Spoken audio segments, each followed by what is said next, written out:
Hi friends, welcome to our channel. Let's look at problem 3315, construct minimum bitwise array 2. In this video, we are going to give two solution formats. So the first one is meant to help you understand the detail, and the second one is more compact.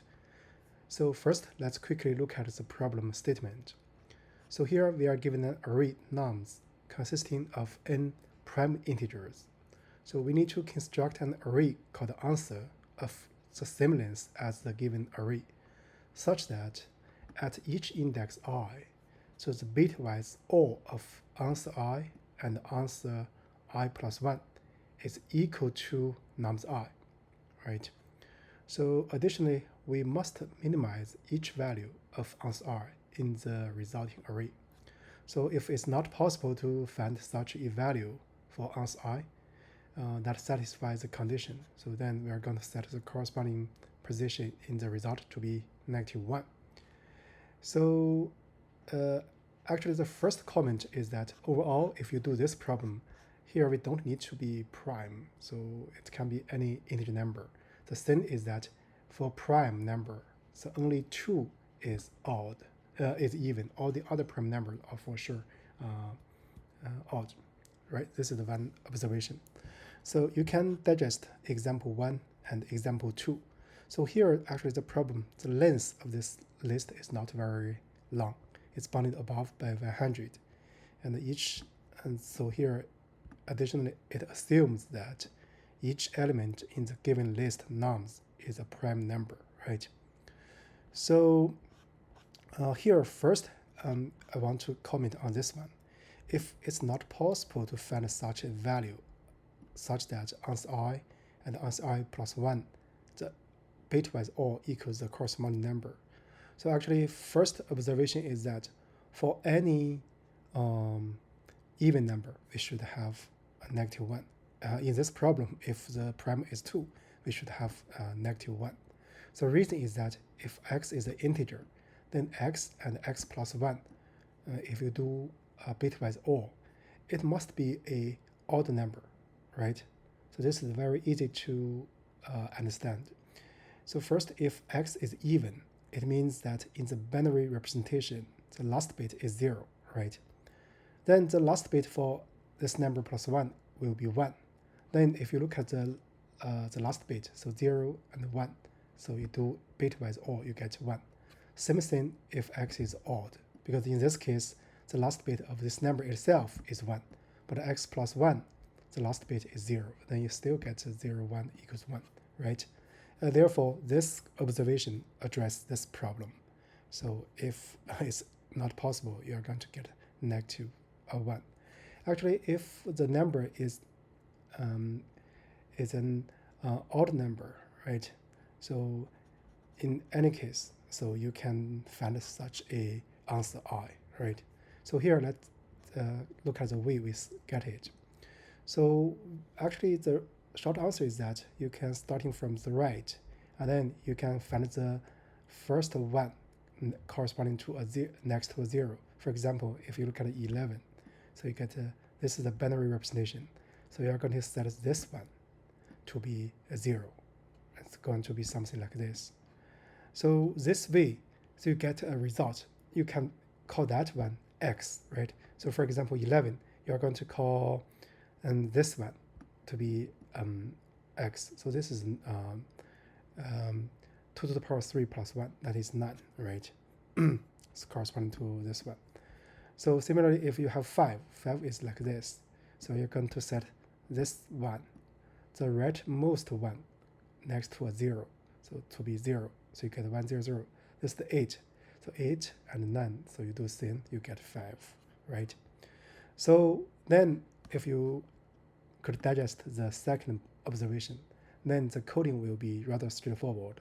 So you loop over this list, and then if the number is even, so it's impossible. So in this context of this problem, so the only possibility is prime number 2, right?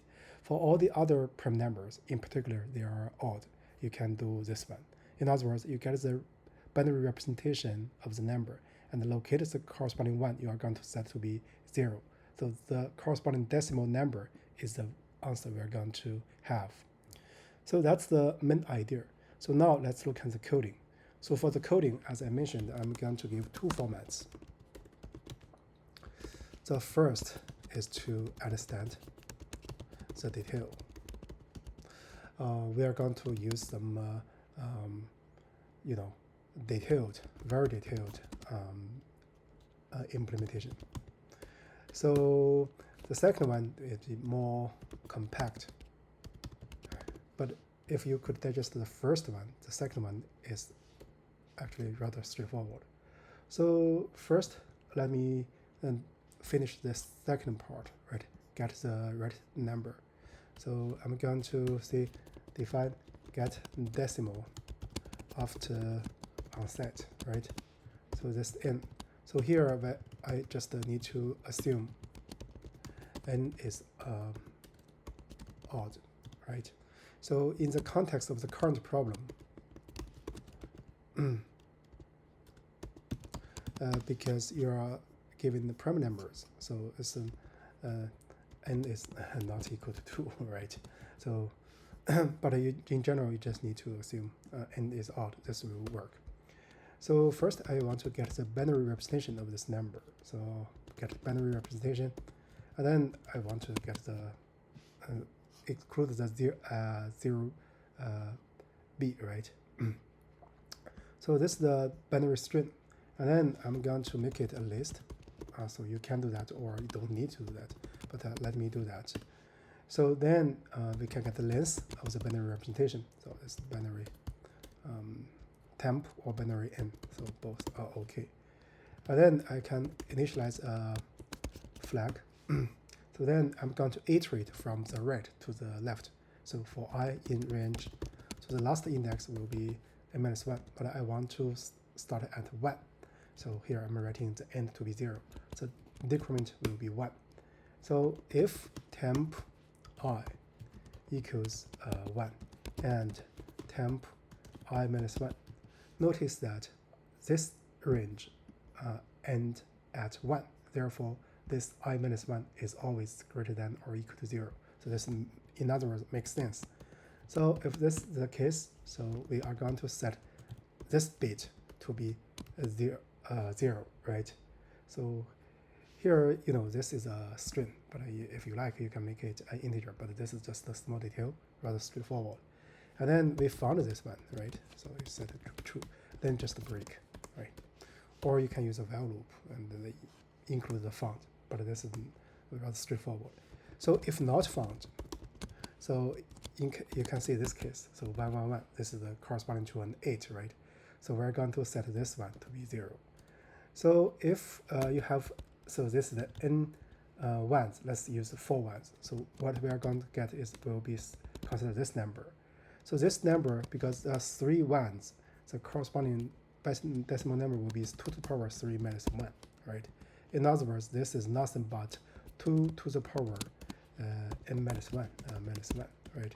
So therefore, if not found, so we're going to return 2 to the power n minus 1, then minus 1. Otherwise, we're going to return the corresponding decimal number. So this is rather easy to compute, right? So what we are going to do is for I in range, say, so let's do this. So maybe for I v in enumerate this temp. So what we are going to do, result increment by this number, but I want to make it an integer, right?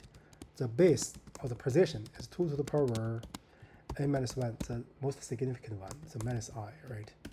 So I equals 0 corresponding to the most significant one, it corresponding to n minus 1, right? So in this case, so we're going to return the result. So this is what we want to get. For example, for 5, we should get 4. For 7, we should get 3. So let's do a test.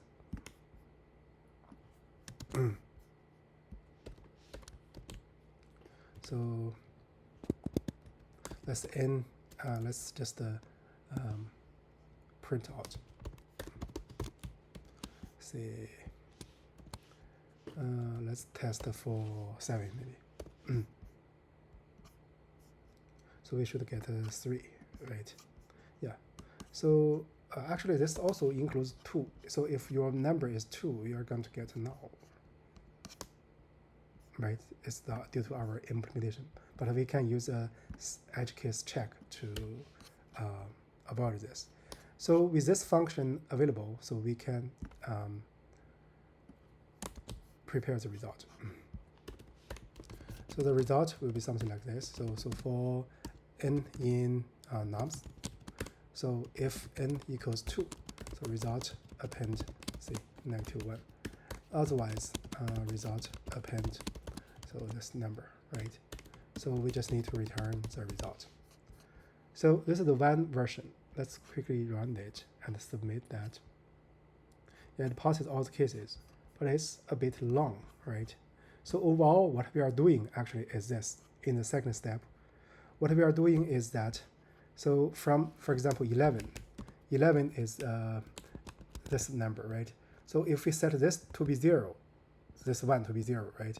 So it's corresponding to 11 minus this bit position, this 2 to the power.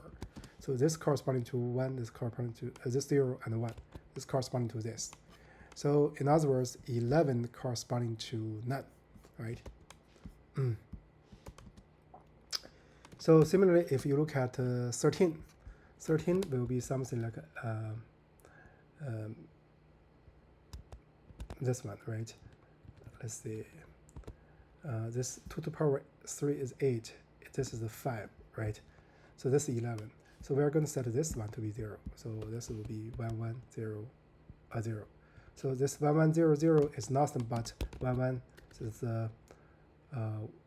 15, 13. So here is here is 15, right? 13 minus 2 to the power 0. So you get 12, right? So we just need to minus those corresponding power of the 2. And you just locate the position, right, of this number. Let's do this. So I'm going to copy this solution signature. And I'm going to change this one to be version v1. So we will do the exactly same thing, but with compact code. So basically, also we can do it in place. So basically for I in range length nums. So for this position, so we're going to set the result to be -1. If your number is even, in this problem is 2, so the corresponding value should be a -1. That's why we initialize this result to be -1. Then d equals 1. So this 1 is nothing but 2 to the power 0, right? And then what do we do? Well, the current number, nums I, and this d. So here I'm going to use bitwise add. So if this one is non-zero, right? So in this case, what do we do? So we do result nums I minus this power. So the d is always a power. Then we d shift to the left by 1 unit. So after this val block, right? So you will get nums I and d is going to be 0, right?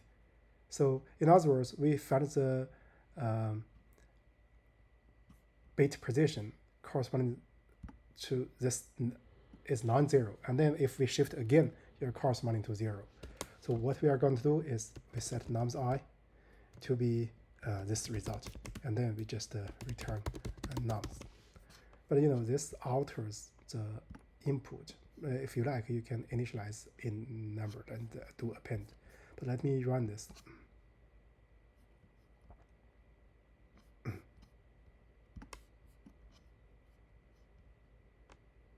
That's the problem, I guess. Maybe internet. So here, let's see results. Nums. Yeah. So let me run it again.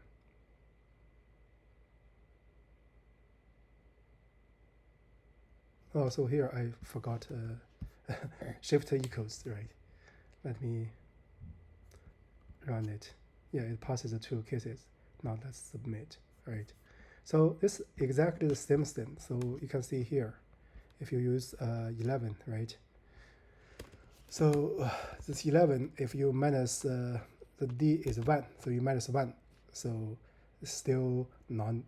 So 11, this and 1 is non-zero, right? Then you do this with respect to 1, 0, so it's still non-zero, right? And then you do this one and 1, 0, 0, so that's going to give you 0, right? So in other words, this is the one we are going to minus. So this is going to be 11 minus the second position is 2 to the power negative 1. You get 9. So that's corresponding to 11 corresponding to 9, right? So I guess this example will be sufficient. So with that said, so I hope that you can first digest the version 1 of the solution and then digest the second version of the solution. So here, you know, in order to avoid forget this equality, you can do something like d multiply equals to the same thing, right? If you submit, it gives you the same thing. So with that said, I guess that's it for the current problem. Thank you for watching.